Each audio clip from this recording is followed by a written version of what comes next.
ಏನು ಅಂತಂದ್ರೆ ನವೆಂಬರ್ 20ನೇ ತಾರೀಕಿಗೆ ಸಿದ್ದರಾಮಯ್ಯ 2.5 ವರ್ಷ ಕಂಪ್ಲೀಟ್ ಮಾಡ್ತಾರೆ. ಸೊ ಈಗ ಗೊತ್ತಾಗತ್ತೆ ಅಸಲಿ ಕಥೆ ಏನು ಅಂತ.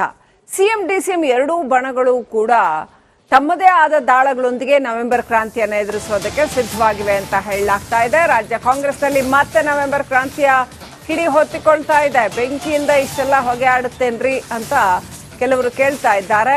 ಪ್ರತ್ಯೇಕ ರಾಜಕೀಯ ದಾಳದೊಂದಿಗೆ ಎರಡೂ ಬಣಗಳು ಸಿದ್ಧವಾಗಿವೆ ಅಂತ ಹೇಳಲಾಗ್ತಾ ಇದೆ. ರಾಹುಲ್ ಗಾಂಧಿ ರಾಜ್ಯಕ್ಕೆ ಬರ್ತಾರೆ ಅಂತ ಹೇಳಲಾಗ್ತಾ ಇದೆ ನವೆಂಬರ್ನಲ್ಲಿ. ಏನಾಗತ್ತೆ ಹಾಗಾದ್ರೆ 2.5 ವರ್ಷದ ದಾಟಿದ ಮೇಲೆ ಏನಾಗತ್ತೆ ಕಾದು ನೋಡ್ಬೇಕಾಗಿದೆ. ಕಾಂಗ್ರೆಸ್ನಲ್ಲಿ ಒಟ್ನಲ್ಲಿ ರಾಜ್ಯ ಕಾಂಗ್ರೆಸ್ನಲ್ಲಿ ನವೆಂಬರ್ ಕ್ರಾಂತಿಯ ಕಿಡಿ ಅಂತೂ ಹೊತ್ಕೊಂಡಿದೆ. ಕ್ಲಿಯರ್ ಆಗಿ ಗೊತ್ತಾಗತ್ತೆ. ಯತೀಂದ್ರ ಸಿದ್ದರಾಮಯ್ಯನವರು ಒಂದ್ ಕಡೆ ಸತೀಶ್ ಜಾರಕಿಹೊಳಿ ಅವರ ಹೆಸರು ಹೇಳ್ತಾರೆ, ಮತ್ತೊಂದ್ ಕಡೆ ಡಿಸಿಎಂ ಡಿಕೆ ಶಿವಕುಮಾರ್ ಅವರು ಅವ್ರನ್ನೇ ಕೇಳಿ ನಂಗೇನ್ ಗೊತ್ತು ಅಂತಾರೆ.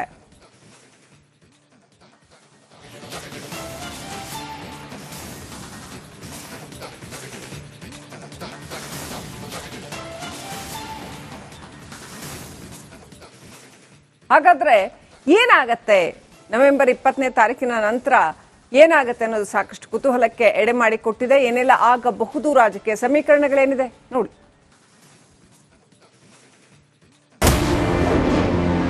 ಕಾಂಗ್ರೆಸ್ನಲ್ಲಿ ಮತ್ತೆ ನಾಯಕತ್ವ ಬದಲಾವಣೆ ಸುನಾಮಿ. ರಾಜಕೀಯ ದಾಳ ಉರುಳಿಸಲು ಸಜ್ಜಾದ ಎರಡು ಬಣಗಳು. ರಾಜ್ಯ ರಾಜಕೀಯದಲ್ಲಿ ಮುಖ್ಯಮಂತ್ರಿ ಪಟ್ಟದ ಚರ್ಚೆ ತೀವ್ರಗೊಂಡಿದೆ. ಅತ್ತ ಡಿಸಿಎಂ ಡಿಕೆ ಶಿವಕುಮಾರ್ ಸಂಕಲ್ಪ ಬೆನ್ನಲ್ಲೇ ಇತ್ತ ಡಾಕ್ಟರ್ ಯತೀಂದ್ರ ಅಹಿಂದ ನಾಯಕತ್ವದ ದಾಳವನ್ನ ಉರುಳಿಸಿದ್ದಾರೆ. ಆ ಮೂಲಕ ಮುಖ್ಯಮಂತ್ರಿ ಸಿದ್ದರಾಮಯ್ಯ ನಂತರ ಯಾರು ಎಂಬ ಪ್ರಶ್ನೆಗೆ ಸಚಿವ ಸತೀಶ್ ಜಾರಕಿಹೊಳಿ ಹೆಸರನ್ನ ಮುನ್ನೆಲೆಗೆ ತಂದಿದ್ದಾರೆ. ಈ ಮಧ್ಯೆ ನವೆಂಬರ್ 20ಕ್ಕೆ 2.5 ವರ್ಷ ತುಂಬುತ್ತಿದ್ದು, ಈ ವೇಳೆ ತಮ್ಮದೇ ರಾಜಕೀಯ ದಾಳಗಳೊಂದಿಗೆ ಸಿದ್ದರಾಮಯ್ಯ ಡಿಕೆ ಶಿವಕುಮಾರ್ ಬಣಗಳು ಸಜ್ಜಾಗಿವೆ.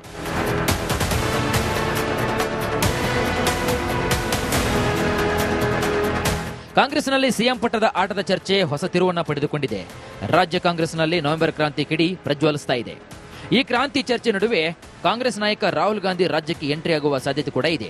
ರಾಜ್ಯ ಸರ್ಕಾರ 2.5 ವರ್ಷ ತುಂಬಿದ ಹಿನ್ನೆಲೆ ಕಾರ್ಯಕ್ರಮ ಮಾಡಲು ಪ್ಲಾನ್. ಇನ್ನು ಆ ಕಾರ್ಯಕ್ರಮಕ್ಕೆ ಆಹ್ವಾನ ನೀಡಲು ರಾಜ್ಯ ನಾಯಕರು ನಿರ್ಧಾರ ಮಾಡಿದ್ದಾರಂತೆ. ಸಿದ್ದರಾಮಯ್ಯ ಬಣಕ್ಕಿಂತ ಡಿಸಿಎಂ ಡಿಕೆ ಶಿವಕುಮಾರ್ ಬಣವೇ ಹೆಚ್ಚು ಆಹ್ವಾನವನ್ನ ನೀಡಲು ಆಸಕ್ತಿಯನ್ನ ತೋರಿಸಿದೆಯಂತೆ. ಈ ಬಗ್ಗೆ ಪ್ರಾಥಮಿಕ ಹಂತದ ಮಾತುಕತೆ ನಡೆಸಿದೆಯಂತೆ ಡಿಸಿಎಂ ಟೀಮ್. ರಾಹುಲ್ ಆಹ್ವಾನದ ಹಿಂದಿದೆಯಾ ರಾಜಕೀಯ ದಾಳ? ಸರ್ಕಾರಕ್ಕೆ 2.5 ವರ್ಷ ತುಂಬುತ್ತಾ ಇದೆ. ಹೀಗಾಗಿ ಡಿಸಿಎಂ ಡಿಕೆ ಶಿವಕುಮಾರ್ ಅಧಿಕಾರ ಹಂಚಿಕೆ ಮಾತುಗಳನ್ನಾಡಿದಂತಿದೆ. ಈ ಮಾತನ್ನ ಮತ್ತಷ್ಟು ದೃಢೀಕರಿಸಲು ಡಿಕೆಶಿ ಟೀಮ್ ಪ್ಲಾನ್ ಮಾಡಿದೆ. ಹೀಗಾಗಿ ರಾಹುಲ್ ಗಾಂಧಿ ಆಹ್ವಾನ ಮಾಡುವ ಮೂಲಕ ರಾಜಕೀಯ ದಾಳ ಪ್ರತಿದಾಳದ ವೇದಿಕೆಯಾಗಿದೆ. ತಮ್ಮದೇ ಚದುರಂಗದಾಟದ ಚೆಕ್ ಮೇಟ್ಗೆ ಸಿಎಂ ಹಾಗೂ ಡಿಸಿಎಂ ಸಿದ್ಧವಾಗಿದ್ದಾರೆ ಅಂತ ಚರ್ಚೆ ಜೋರಾಗಿದೆ. ಹಾಗಾದ್ರೆ CM Siddaramaiah DCM DKShi plan ಏನು? ಡಿಕೆಶಿ ದಾಳವೇನು? ನವೆಂಬರ್ ತಿಂಗಳ ಅಂತ್ಯಕ್ಕೆ ಉನ್ನತ ಸ್ಥಾನ ಪಡೆಯುವ ಲೆಕ್ಕಾಚಾರ ಇದೆ. ಹೀಗಾಗಿ ಶಾಸಕರ ವಿಶ್ವಾಸದ ಜೊತೆಗೆ ರಾಹುಲ್ ಗಾಂಧಿ ಮನಗೆಲ್ಲುವುದು ಪ್ಲಾನ್ ಮಾಡುತ್ತಿದ್ದಾರಂತೆ. ನವೆಂಬರ್ ಕ್ರಾಂತಿಯ ಚರ್ಚೆಯನ್ನ ಜೀವಂತವಾಗಿಟ್ಟಷ್ಟು ಡಿಸಿಎಂ ಡಿಕೆಶಿ ಟೀಮ್ಗೆ ಮೈಲೇಜ್ ಜಾಸ್ತಿ ಅಂತೆ. ಸಿದ್ದರಾಮಯ್ಯ ಪ್ರತಿತಂತ್ರವೇನು? ಸಂಪುಟ ಪುನಾರಚನೆ ಮಾಡಲು ಸಿಎಂ ಸಿದ್ದರಾಮಯ್ಯ ಪ್ಲಾನ್ ಮಾಡಿದ್ದಾರೆ. ಕನಿಷ್ಠ 10 ರಿಂದ 15 ಸಚಿವರನ್ನ ಬದಲಿಸುವ ಆಸಕ್ತಿಯನ್ನು ಹೊಂದಿದ್ದಾರೆ. ಸಂಪುಟ ಪುನರಚನೆಯಾದರೆ ನಾಯಕತ್ವ ಬದಲಾವಣೆ ಇಲ್ಲ ಎಂಬ ಸಂದೇಶವೂ ಕೂಡ ಹೋಗುವುದು ಪಕ್ಕಾ. ಈ ಬಗ್ಗೆ ರಾಹುಲ್ ಗಾಂಧಿ ಜೊತೆಗೆ ಸಿಎಂ ಚರ್ಚೆ ನಡೆಸುವ ಸಾಧ್ಯತೆ ಕೂಡ ಇದೆ. ಒಟ್ಟಾರೆಯಾಗಿ ರಾಜ್ಯ ಕಾಂಗ್ರೆಸ್ನಲ್ಲಿ ಕುರ್ಚಿ ಅದಲು ಬದಲು ಆಟದ ಚರ್ಚೆ ಮತ್ತೆ ಮುನ್ನೆಲೆಗೆ ಬಂದಿದೆ. ಡಿಕೆಶಿ ಟೀಮ್ ಅಧಿಕಾರ ಹಂಚಿಕೆ ಬಗ್ಗೆ ಪ್ರಸ್ತಾಪ ಮಾಡಿದರೆ ಅಹಿಂದ ಟೀಮ್ ಸಿದ್ದರಾಮಯ್ಯನವರೇ 5 ವರ್ಷ ಸಿಎಂ ಎಂತಿದ್ದಾರೆ. ಈ ರಾಜಕೀಯ ಮೇಲಾಟದಲ್ಲಿ ಯಾರು ಮೇಲಾಗ್ತಾರೆ, ಯಾರು ಸೋಲ್ತಾರೆಂದು ಕಾಲವೇ ಉತ್ತರಿಸಬೇಕಾಗಿದೆ. Bureau report, Republic Kannada.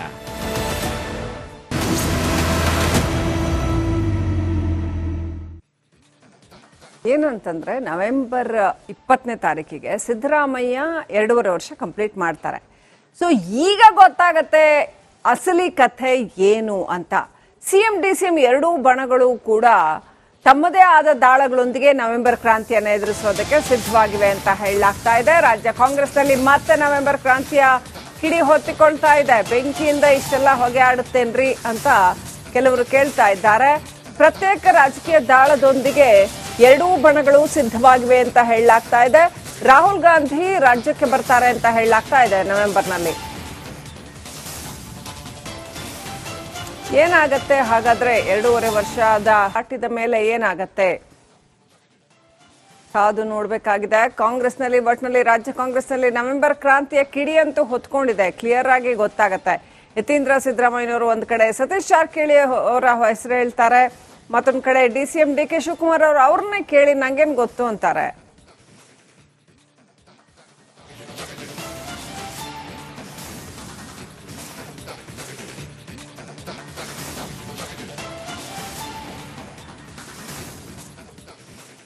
ಹಾಗಾದ್ರೆ ಏನಾಗತ್ತೆ ನವೆಂಬರ್ 20ನೇ ತಾರೀಕಿನ ನಂತರ ಏನಾಗತ್ತೆ ಅನ್ನೋದು ಸಾಕಷ್ಟು ಕುತೂಹಲಕ್ಕೆ ಎಡೆ ಮಾಡಿಕೊಟ್ಟಿದೆ. ಏನೆಲ್ಲ ಆಗಬಹುದು, ರಾಜಕೀಯ ಸಮೀಕರಣಗಳೇನಿದೆ ನೋಡಿ.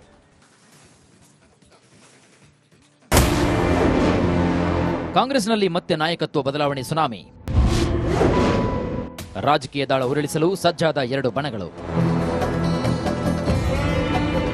ರಾಜ್ಯ ರಾಜಕೀಯದಲ್ಲಿ ಮುಖ್ಯಮಂತ್ರಿ ಪಟ್ಟದ ಚರ್ಚೆ ತೀವ್ರಗೊಂಡಿದೆ. ಅತ್ತ DCM DK ಶಿವಕುಮಾರ್ ಸಂಕಲ್ಪ ಬೆನ್ನಲ್ಲೇ ಇತ್ತ ಡಾಕ್ಟರ್ ಯತೀಂದ್ರ ಅಹಿಂದ ನಾಯಕತ್ವದ ದಾಳವನ್ನ ಉರುಳಿಸಿದ್ದಾರೆ. ಆ ಮೂಲಕ ಮುಖ್ಯಮಂತ್ರಿ ಸಿದ್ದರಾಮಯ್ಯ ನಂತರ ಯಾರು ಎಂಬ ಪ್ರಶ್ನೆಗೆ ಸಚಿವ ಸತೀಶ್ ಜಾರಕಿಹೊಳಿ ಹೆಸರನ್ನ ಮುನ್ನೆಲೆಗೆ ತಂದಿದ್ದಾರೆ. ಈ ಮಧ್ಯೆ ನವೆಂಬರ್ 20ಕ್ಕೆ 2.5 ವರ್ಷ ತುಂಬುತ್ತಿದ್ದು, ಈ ವೇಳೆ ತಮ್ಮದೇ ರಾಜಕೀಯ ದಾಳಗಳೊಂದಿಗೆ ಸಿದ್ದರಾಮಯ್ಯ DK ಶಿವಕುಮಾರ್ ಬಣಗಳು ಸಜ್ಜಾಗಿವೆ.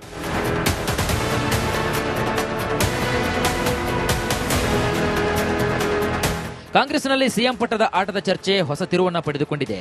ರಾಜ್ಯ ಕಾಂಗ್ರೆಸ್ನಲ್ಲಿ ನವೆಂಬರ್ ಕ್ರಾಂತಿ ಕಿಡಿ ಪ್ರಜ್ವಲಿಸ್ತಾ ಇದೆ. ಈ ಕ್ರಾಂತಿ ಚರ್ಚೆ ನಡುವೆ ಕಾಂಗ್ರೆಸ್ ನಾಯಕ ರಾಹುಲ್ ಗಾಂಧಿ ರಾಜ್ಯಕ್ಕೆ ಎಂಟ್ರಿ ಆಗುವ ಸಾಧ್ಯತೆ ಕೂಡ ಇದೆ. ರಾಜ್ಯ ಸರ್ಕಾರ 2.5 ವರ್ಷ ತುಂಬಿದ ಹಿನ್ನೆಲೆ ಕಾರ್ಯಕ್ರಮ ಮಾಡಲು ಪ್ಲಾನ್. ಇನ್ನು ಆ ಕಾರ್ಯಕ್ರಮಕ್ಕೆ ಆಹ್ವಾನ ನೀಡಲು ರಾಜ್ಯ ನಾಯಕರು ನಿರ್ಧಾರ ಮಾಡಿದ್ದಾರಂತೆ. ಸಿದ್ದರಾಮಯ್ಯ ಬಣಕ್ಕಿಂತ DCM DK ಶಿವಕುಮಾರ್ ಬಣವೇ ಹೆಚ್ಚು ಆಹ್ವಾನವನ್ನ ನೀಡಲು ಆಸಕ್ತಿಯನ್ನ ತೋರಿಸಿದೆಯಂತೆ.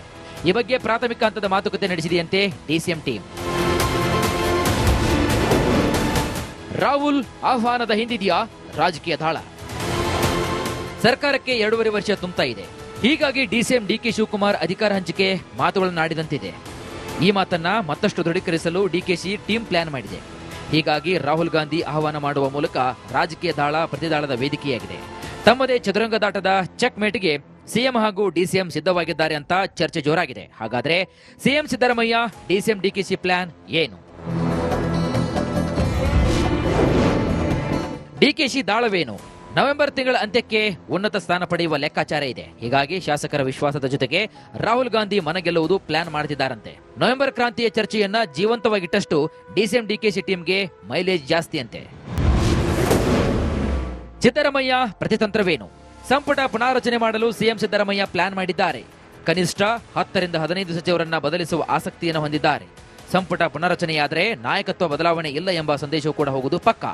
ಈ ಬಗ್ಗೆ ರಾಹುಲ್ ಗಾಂಧಿ ಜೊತೆಗೆ ಸಿಎಂ ಚರ್ಚೆ ನಡೆಸುವ ಸಾಧ್ಯತೆ ಕೂಡ ಇದೆ. ಒಟ್ಟಾರೆಯಾಗಿ ರಾಜ್ಯ ಕಾಂಗ್ರೆಸ್ನಲ್ಲಿ ಕುರ್ಚಿ ಅದಲು ಬದಲು ಆಟದ ಚರ್ಚೆ ಮತ್ತೆ ಮುನ್ನೆಲೆಗೆ ಬಂದಿದೆ. DKಶಿ ಟೀಮ್ ಅಧಿಕಾರ ಹಂಚಿಕೆ ಬಗ್ಗೆ ಪ್ರಸ್ತಾಪ ಮಾಡಿದರೆ ಅಹಿಂದ ಟೀಮ್ ಸಿದ್ದರಾಮಯ್ಯನವರೇ 5 ವರ್ಷ ಸಿಎಂ ಎಂತಿದ್ದಾರೆ. ಈ ರಾಜಕೀಯ ಮೇಲಾಟದಲ್ಲಿ ಯಾರು ಮೇಲಾಗ್ತಾರೆ, ಯಾರು ಸೋಲ್ತಾರೆಂದು ಕಾಲವೇ ಉತ್ತರಿಸಬೇಕಾಗಿದೆ. Bureau report, Republic Kannada.